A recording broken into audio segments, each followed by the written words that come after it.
இப்பொழுது நாம் பாடப்பகுதியில் மதிப்பீடை பற்றி பார்ப்போம். சரியான விடையை தேர்ந்தெடுத்து எழுதுக. கற்றவருக்கு அழகு தருவது தங்கமா, வெள்ளியா, வைரமா, கல்வியா? கல்வி என்பது சரியான விடை.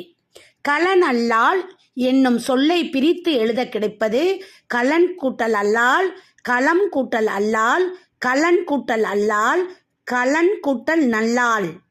சரியான விடை கலன் கூட்டல் அல்லால்.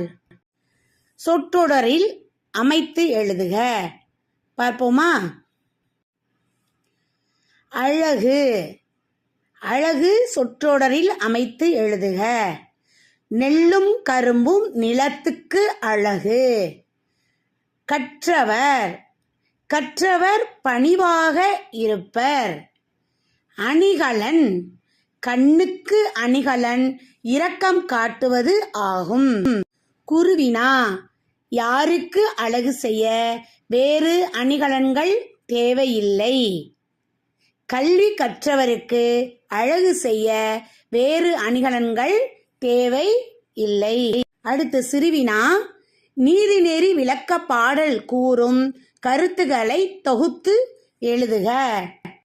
ஒளிரும் மணிகளால் செய்யப்பட்ட அணிகலன்களுக்கு மேலும் அழகூட்ட வேறு அணிகலன்கள் தேவையில்லை. அதுபோல கல்வி கற்றவருக்கு அவர் கற்ற கல்வியே அழகு தரும்.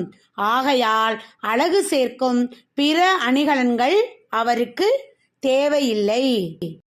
அடுத்ததாக நாம் சிந்தனை வினா பார்ப்போம். கல்வியின் பயன்களாக நீங்கள் கருதுபவனவற்றை எழுதுக. கல்வி அறிவு வளர்ச்சியை உண்டாக்கும். நன்மை தீமையை பகுத்தறிய கல்வி உதவும். மெய்ப்பொருள் காணும் அறிவினை தரும். நாம் மதிப்பீட்டில் சரியான விடையை தேர்ந்தெடுத்து எழுதுக. சொற்றொடரில் அமைத்து எழுதுக. குருவினா, சிறுவினா, சிந்தனை வினா பற்றி பார்த்தோம். மாணவர்களே, நன்கு கற்று கல்வி அழகை நீங்கள் பெற வேண்டும் என்று கூறி வாழ்த்துகிறேன். நன்றி.